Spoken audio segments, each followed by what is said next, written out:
Hello and welcome to The Top Story, the podcast with the headlines of the day from our correspondents around the world. I'm Xizhi. Coming up in this edition, Russia and Ukraine have swapped hundreds more prisoners as the last part of a major exchange. The director of the Gaza Humanitarian Foundation has resigned. And Chinese Premier Li Qiang is in Malaysia to attend the first-ever summit among ASEAN, China and Gulf countries. We start in Europe. Russia and Ukraine have swapped hundreds more prisoners as the last part of a major exchange. It was the largest swap since the conflict began more than 3 years ago. Kyiv and Moscow agreed to exchange 1,000 prisoners each during talks in Istanbul this month. Meanwhile, officials in Ukraine have reported the largest aerial attack from Russia since hostilities began. Ukrainian President Volodymyr Zelensky is calling on global powers to consider stronger sanctions against Russia. Audrey McAlpine has more. Widespread damage across Ukraine, and even children were some of the casualties, as young as 8, 12, and 17. 3 children were among those 12 killed. Here in Kyiv as well, videos surfacing all around social media of people building hallway beds. People that I've spoke with saying they were extremely tired. They've been sleeping in hallways to keep themselves safe from these incoming attacks. Even Yulia Sridenko, Ukraine's deputy prime minister, calling it a night of terror. I was with Zelensky in the presidential offices last week, and he outlined that he hopes for possibly future talks, maybe to take place in the Vatican or again in Turkey or possibly in Switzerland. But he said that whoever would organize this would have to make sure that it was a high-level delegation. He didn't go as far as to say that it must be with the Russian president, but that it must be a high-level delegation. Again, also on the topic is sanctions. Of course, the EU and the UK passed their 17th sanctions package on May the 20th, but still no sanctions package from the US. And Zelensky referred to that in his post, saying that the US needed to would be a big player in possibly stopping this war. Of course, it would be their sanctions that maybe could push Russia to the negotiating table. That is Audrey McAlpine in Kyiv. Russia has said it shot down Ukrainian drones, including some targeting Moscow. Aviation authorities imposed temporary flight restrictions at all 4 airports in the capital city. Dasha Chinisheva sent this report from Moscow. Well, we are hearing from the Russian Ministry of Defense the confirmation that more than 100 Ukrainian drones have been shot down overnight over the regions of the country. 13 of them, at least, over the Moscow region. They were attempting to target the Russian capital. And we are hearing from Moscow Mayor Sergei Sobyanin that more drones have been shot down throughout the day. Moscow has been previously saying that it would respond to the intensification of those Ukrainian attacks against the Russian regions. The Russian Ministry of Defense has confirmed that 880 military and 120 civilians have been swapped as part of this unprecedented, largest ever prisoner swap. And Moscow has confirmed that this development does give hope that in the coming time there will be more positive atmosphere for the negotiations. According to Alexander Fomin, the deputy defense minister who participated in the talks in Istanbul, this is indeed a very hopeful development, and Moscow has earlier been saying that the very idea that Moscow initiated this swap, it has completed it in a very short period of time, is only proving that Moscow is willing to continue the negotiation. We now hear from the Russian officials that Russia's memorandum on how it sees the end to this conflict is almost done, and it is indeed expected to be passed over to the Ukrainian side following the completion of this prisoner swap. However, we also see the intensification of the Russian activities when it comes to the creation of the so-called buffer zone on the Ukrainian territory, with the Russian Ministry of Defense confirming more gains on the Sumy and Kharkiv direction. That was Dasha Chinisheva in Moscow. Turning to the Middle East, the director of the Gaza Humanitarian Foundation has resigned, saying it is impossible to implement the group's aid plan while adhering to the principles of humanity, neutrality and independence. The organization is responsible for distributing aid in Gaza using an Israeli-initiated plan. The foundation said following Jake Wood's resignation, it will begin delivering aid on Monday. Ilu Abdafit reports. People in Gaza are once again forced to march from the north towards the south. They're told they'll be safer. But Israeli airstrikes can happen anywhere and at any time since October 2023. The main enemy is hunger. Thousands of children are underfed. Their parents are malnourished after an almost total blockade of humanitarian help in the Gaza Strip. I've been standing since this morning and everyone's pushing. The numbers are huge just to get food. Everyone's rushing in. How can I fill my plate? I can't. Every day's like this. In the face of increasing international condemnation, Israeli and US authorities promised to share food before the end of May. Israel's current plan is to license an organization called the Gaza Humanitarian Foundation to deliver essential aid directly to Palestinian civilians in Gaza, it says, with security, impartiality and urgency. When the scheme starts, it promises to distribute 300 million meals in the first 3 months. The foundation will create 4 distribution sites that are meant to serve 1.2 million Palestinians, more than half the people in the region. There are rumours of foreign funding, according to one anonymous source, of up to $100 million US, and the aid being supervised by foreign mercenaries. Between 500 and 600 aid trucks daily were needed to deliver aid into Gaza before this latest war. Basic human needs are increasing as tens of thousands of Palestinians have been killed and their homes destroyed. Professional aid organisations say they're being sidelined, and disputes that this plan will improve the lives of those who are in need. It sets an unacceptable precedent for aid delivery not just in the OPT, but around the world. It restricts aid to only one part of Gaza, while leaving other dire needs unmet. It makes aid conditional on political and military aims. It makes starvation a bargaining chip. After decades of cast-iron military support for successive Israeli governments, this current US administration says it's troubled by the Palestinian humanitarian situation. Israel controls how much aid is allowed into Gaza. For almost 3 months, barely any food has reached those in need. As the war continues and hostages still being detained, the plight of Palestinian civilians is increasingly perilous. That was Ilu Abdafid on difficulties in delivering aid to desperate Palestinians. Staying in the region, Syria is experiencing a severe water shortage following its driest winter in almost 70 years. Authorities are urging residents to reduce water consumption, warning the drought could worsen in the summer. Some are hoping that the easing of US sanctions on Syria could help the government respond more effectively to the crisis. Haidar Kazwini reports from Damascus. The main spring that brings water rises inside the ruins of a Roman temple, supplying the Syrian capital with clean drinking water for thousands of years. Now, only a trickle can be seen after Syria recorded the lowest winter rainfall in decades. This year, we're experiencing a new situation. The rainfall in Syria and in neighbouring countries was very poor.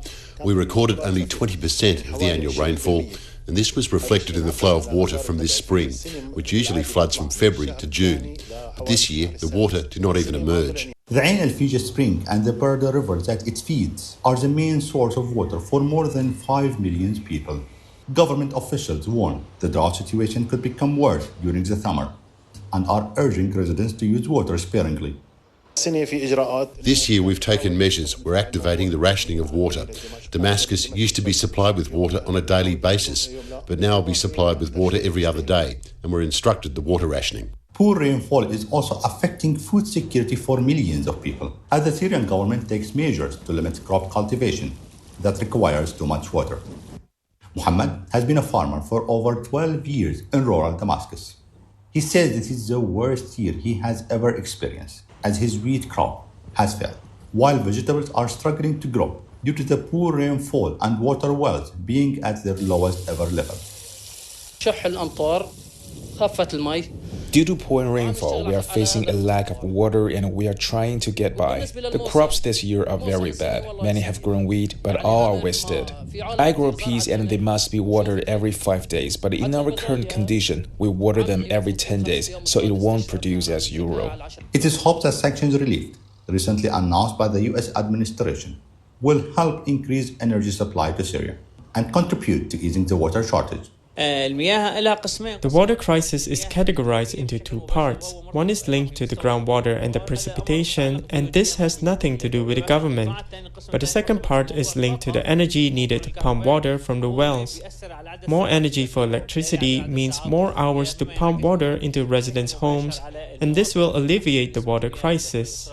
Syria is mired in protracted crises generated by years of ravaging war and crippling sanctions. Now, with the lifting of those sanctions and the reintegration of Syria into the international system, a new dawn emerges with the hope that it can bring solutions to Syrian people's daily challenges. That was a report from Syria about prospects for a better life after the lifting of sanctions. Elsewhere in Asia, Chinese Premier Li Qiang is attending the first summit among ASEAN, China and Gulf countries in Malaysia. The meeting, involving 17 nations, aims to speed multilateral cooperation. China said it hopes to expand cooperation with countries in Southeast Asia and members of the Gulf Cooperation Council to safeguard the common interests of the Global South. ASEAN foreign ministers are already meeting to prepare for the talks. Current ASEAN chair Malaysia called for unity amid global trade tensions. Rian Melzer reports from Kuala Lumpur. Amid all the neighbourly camaraderie, ASEAN foreign ministers had much serious business to attend to, not least the global economic uncertainty triggered by the US's tariff threats and its trade tensions with China, ASEAN's biggest trading partner. We must respond to the potential fallout from global trade disruptions together, with cohesion and solidarity and strategic autonomy as one ASEAN community. This collective effort will enable ASEAN to weather challenges, minimize impact on our people.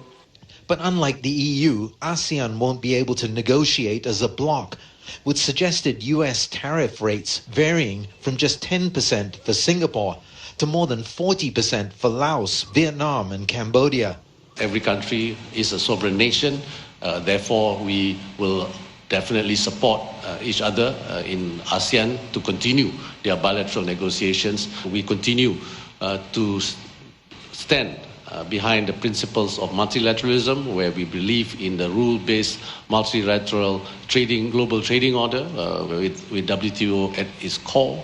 As so often in the past, Myanmar loomed large over the meetings, with the country mired in civil war, and even the recent massive earthquake barely bringing a lull to the conflict. ASEAN remains committed to seeing Myanmar's military leaders make progress on the so-called 5-point consensus peace plan they agreed with the other ASEAN countries. We want to see a long-term ceasefire, non-violence, at the same time to have an inclusive political dialogue, and of course to scale up, I think this is what is clear, the humanitarian assistance to assist the people of Myanmar. Once again, ASEAN will not allow any representatives of Myanmar's military to attend this week's meetings, though they can still send a non-political civilian technocrat to represent that country, as they did at last year's ASEAN meetings. That was Rian Melzer on discussions in Malaysia about regional cooperation. Finally, in North America, people in the United States have marked 5 years since the death of George Floyd sparked nationwide and global outrage on racism. A white police officer knelt on the neck of the unarmed black man for more than 8 minutes. The Black Lives Matter movement that stemmed from Floyd's death has been seeking equality and police reform. Dan Williams returns to Minneapolis, where the incident took place. At an abandoned gas station just across the road from where George Floyd was killed in 2020, a group of volunteers hold a morning meeting. He's got the courtroom, we got the streets here at George Floyd Square. Marsha Howard, a high school teacher, leads the meeting. The group says they will continue to meet and protest until a list of 24 demands are met. We meet at the People's Way every day, as we've done since the lynching of George Floyd, as a form of protest. Frankly, it still is a way of community members keeping each other safe. What we're doing at George Floyd Square is the beginning of something different. We're building the world beyond the world that we live in now, the world beyond traditional policing. The graphic images of George Floyd's death here sparked outrage and protests here in Minneapolis and would go on to reverberate around the world. But Floyd's death also led to a deeper discussion around police reform. A few blocks away are the offices of the Minnesota Spokesman Recorder, the state's oldest black-owned newspaper. We've been covering police brutality for a long time, before the George Floyd incident. And I think that's the role why we continue to write about these cases, is that we're trying to keep the light on situations that need to not exist and continue to tell the stories and be the voice for the voiceless. George Floyd! The nearby police station that was set ablaze following Floyd's death stands empty. There has been some progress around police reform. Minneapolis entered a federal consent decree with the U.S. Justice Department, agreeing to comprehensive police reforms. We had some steps forward in this state. Not enough and not big enough, but bit by bit we're getting there. We banned no-knock warrants. We banned the use of the term excited delirium, which was an excuse for people dying in the presence of, or during encounters with police, things like that. So we're getting there, but it's really chipping away. We need to have, I think, more robust changes. At the federal level, police reforms have stalled. The George Floyd Justice in Policing Act, aiming to address law enforcement reforms, failed to pass the bipartisan package in the US Senate in 2021. After the defeat in Congress and on the second anniversary of George Floyd's death in 2022, former US President Joe Biden signed an executive order to implement as much of the legislation aimed at promoting safe and accountable policing. In January 2025, the Trump administration halted police reforms agreements. No justice! A recent poll by Pew Research found that 72% believe the protests in 2020 did not lead to changes that improved the lives of black people living in the US. That was Stan Williams on the African American community in the US still struggling to make their voices heard. Now, recapping the headlines before we go, Russia and Ukraine have swapped hundreds more prisoners as the last part of a major exchange. The director of the Gaza Humanitarian Foundation has resigned, citing difficulties implementing the group's aid plan. And Malaysia is hosting the first summit among ASEAN, China and Gulf countries this week. And that's it for this edition of The Top Story, a podcast that brings you world headlines every weekday. For more news in politics, business, sports and culture, you can subscribe to the Beijing Hour, a one-hour podcast news magazine program. We welcome and appreciate all ratings and reviews. I'm Xi Zhi. Thank you for listening.